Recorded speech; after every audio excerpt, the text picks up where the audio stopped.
네, 여기도 이슈 황두영 작가와 함께합니다. 어서 오세요. 예, 안녕하십니까. 네, 오늘 준비한 이슈는 어떤 겁니까?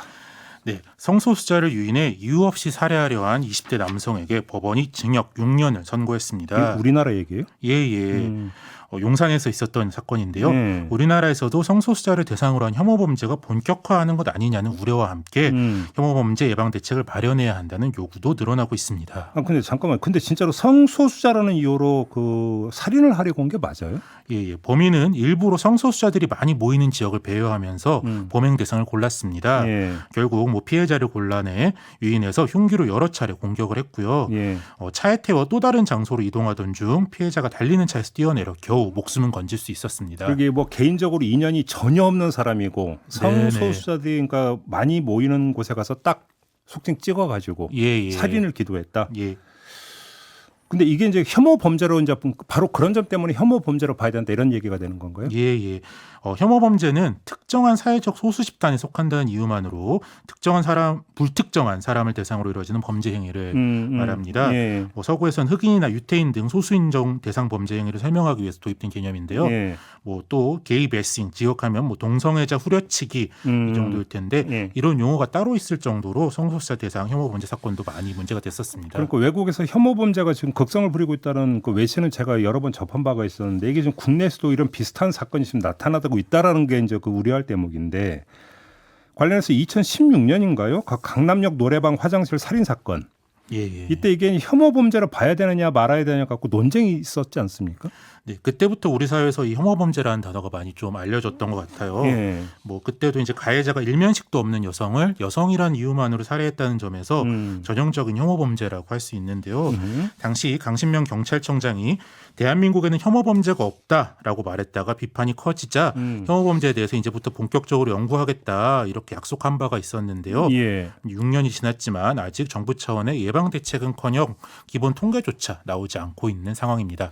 근데 이번에 이제 그 신당역 스토킹 살인 사건이 있잖아요. 이걸 두고도 여성 혐오 범죄다 아니다 좀 논란이 조짐을 좀 보이고 있던데 이건 어떻게 봐야 되는 거예요? 네, 지난 16일 김현숙 여성가족부 장관이 이번 사건을 여성 혐오 범죄로 보지 않는다라고 해서 많은 논란이 있었죠. 예. 이 논란이 거세지자 여가부는 혐오 범죄에 대한 논의가 필요하다 이렇게 다시 변명을 했습니다. 근데 말씀드린 바와 같이 6년 전에도 분명 경찰청장이 연구를 하겠다. 이렇게 말을 했는데요. 6년이 지났는데 똑같은 소리를 또 듣고 있으니까 좀 속이 갑갑해집니다.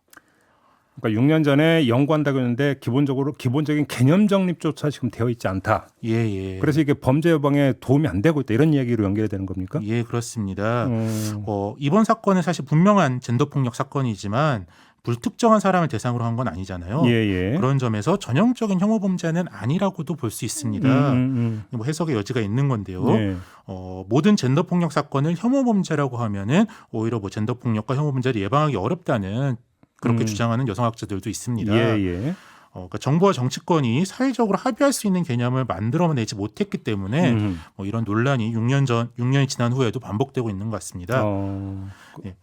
혐오 범죄에 대해서 연구하겠다는 6년 전 그 경찰청장의 약속만 지켜졌다면 이번 성소수자 살인 미수 사건도 혹은 그렇죠. 신당용 살인 사건도 좀 막을 수 있지 않았을까 하는 아쉬움이 있습니다. 그러니까 이게 좀 정리하면 이런 거잖아요. 혐오 범죄에 대한 개념 정립이 안 돼 있으니까 특정 사건을 놓고 혐오 범죄니 아니니 논란이 벌어지는 거고 이 논란이 오히려 혐오 감정을 더 키우고 그렇게 커진 혐오 감정이 다시 혐오 범죄를 부추기고 예, 이 악순환에 지금 빠져버린다 이런 이야기가 되는 거잖아요. 예.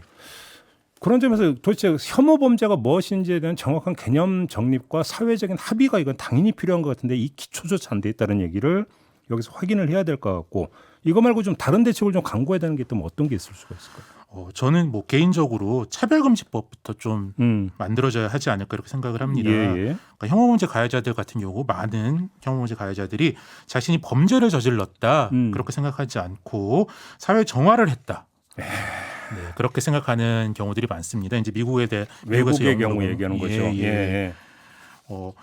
우리 사회에서도 이제 예전에 혐오 문제라고 할 수 있는 유영철 사건, 이제 불특정한 이제 성매매 여성들을 대상으로 그런 사건이 있었는데요. 당시 유영철도 자기가 이제 사회 정화를 했다 그런 식으로 발언을 했었잖아요. 그것과 유사하게 그렇게 사회 정화를 했다 그렇게 보는 경우가 많은데요. 그러니까 우리가 지금 차별금지법이 특정한 집단에 대한 혐오에 밀려서 입법을 못 하고 있는데 이렇게 되는 상황이 계속되면 우리 아이들에게 저 집단은 정말 나쁜 집단이구나, 더럽고 혐오해도 되고 오히려 그게 옳은 거구나 그렇게 말하는 것과 다름없다고 그렇죠. 생각합니다. 네, 그런 면이 있죠. 예. 예. 모든 사람은 인권이 있고 차별받지 않아야 한다는 당연한 이야기를 사회적으로 다시 한번 합의하는 일, 그게 혐오범죄 예방을 위한 시작점이 되지 않을까 생각합니다. 그렇죠. 예, 사실은 그 의식 개선이 선행에 돼야 법제화로 이어지고 법을 통해서 강제가 이루어진다. 보통 사람들이 이렇게 도식적으로 이야기하는데 네네. 오히려 법이라고 하는 것이 사람들의 의식 개선과 문화 개선을 촉진하는 측면도 그런 기능도 사실은 있는 거거든요. 그렇죠. 그러니까 지금 황교안 작가가 지금 제기하는 문제도 차별금지법이 필요한 게 바로 어떤 그 혐오라고 하는 것들이 무엇인가에 대해서 명확한 인식을 심어주는 사실은 가장 좋은 계기가 차별금지법 제정이 될 수 있다 이런 얘기가 되는 거잖아요. 예. 그리고 그것이 혐오 문제를 막는 아주 기본적인 작업이 될 수 있다는 것이고.